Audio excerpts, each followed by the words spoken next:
అందరికీ నమస్కారం. నేను మీ చిలకమర్తి ప్రభాకర్ చక్రవర్తి శర్మ. మార్గశిర మాసం చాలా ప్రత్యేకమైనటువంటి మాసం.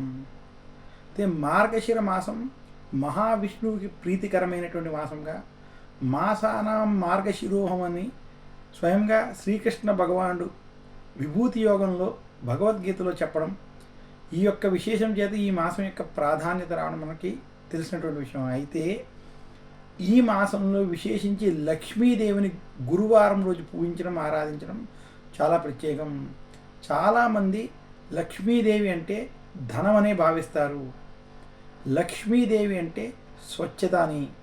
అమ్మవారిని మనం ఓం స్వచ్ఛై నమః లక్ష్మీ అయి నమః అంటాం.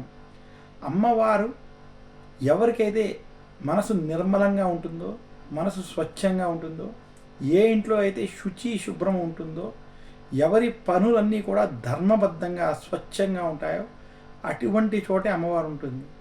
అలాంటి ఈ మార్గశిర మాసం లక్ష్మీదేవికి చాలా ప్రీతికరమైనటువంటి మాసంగా శాస్త్రాలు తెలియజేశాయి. మార్గశిర లక్ష్మీ వ్రతాలకి సంబంధించినటువంటి కథలో కూడా విశేషంగా అమ్మవారు ఎటువంటి ఇంటిలో ఎటువంటి స్థానంలో ఉంటుందో కూడా స్పష్టంగా చెప్పడం జరిగింది. అసలు మార్గశిర మాసంలో లక్ష్మీదేవిని ఎందుకు పూజించాలనేటువంటి అంశాలు కూడా మనకి పురాణాల ప్రకారం చెప్పడం జరిగింది. పూర్వం ఒకానొకప్పుడు నారద మహాముని భూలోకానికి రావడం, భూలోకంలో ఒక ఊరిలోకి ప్రవేశించినప్పుడు ఆ ఊళ్ళో అంతా కూడా అందరూ ఇంటిని చాలా శుభ్రంగా ఉంచుకొని ఆనందంగా దీపాలతో లక్ష్మీదేవిని పూజించడం చూసి అక్కడే ఉన్నటువంటి పరాశర మహర్షిని, ఈ ఊరు ఇంత ఆనందంగా ఇంత ఆహ్లాదకరంగా ఉండడానికి కారణం ఏమిటి, వీరు ఆచరించేటువంటి పూజ ఏమిటి, వ్రతం ఏమిటి అని అడగ్గా, ఇది సంవత్సరానికి ఒక్కసారి వచ్చేటువంటి మార్గశిర మాసం అని, అందులో ఈరోజు గురువారం అని, ఇది మార్గశిర లక్ష్మీవారం అని, ఈరోజు లక్ష్మీదేవిని పూజించినటువంటి వారికి ఎలాంటి బాధలు ఉండవని, అమ్మవారి యొక్క అనుగ్రహం చేత ఆరోగ్య ఐశ్వర్యాలతో ఆనందంగా ఉంటారని చెప్పడం.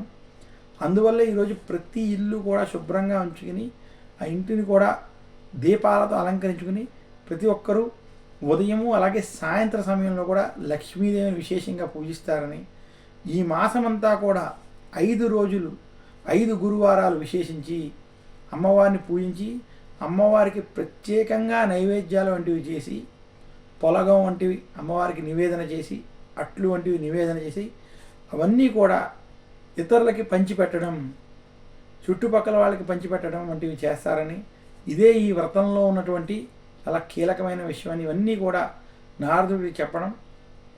ఆ రకంగా నారదుడి ఈ విషయాన్ని తెలుసుకుని అనేక సందర్భాల్లో ఈ యొక్క వ్రతం గురించి ఆయన తెలియజేయడం ఇవన్నీ కూడా మనకి మార్గశిర లక్ష్మీ వ్రత కథ ప్రకారం ఉంది.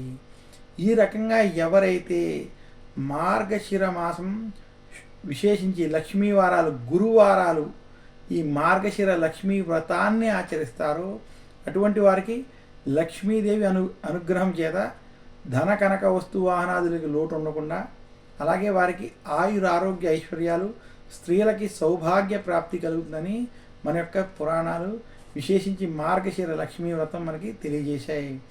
అందువల్ల మార్గశిర మాసంలో మహావిష్ణువుని పూజించడం, లక్ష్మీదేవిని పూజించడం చాలా విశేషం. ఈరోజు విశేషించి దీనితో పాటు కనకదార స్తోత్రం, అలాగే మనకి దత్తాత్రేయుడికి సంబంధించినటువంటి స్తోత్ర పారాయణాలు వంటివి చేసుకోవడం, అలాగే విశేషించి ఈరోజు గురువారం దక్షిణామూర్తి స్తోత్రాన్ని కూడా పఠించుకోవడం వల్ల మరింత శుభ ఫలితాలు ఈరోజు కలుగుతాయని తెలియజేస్తున్నాను.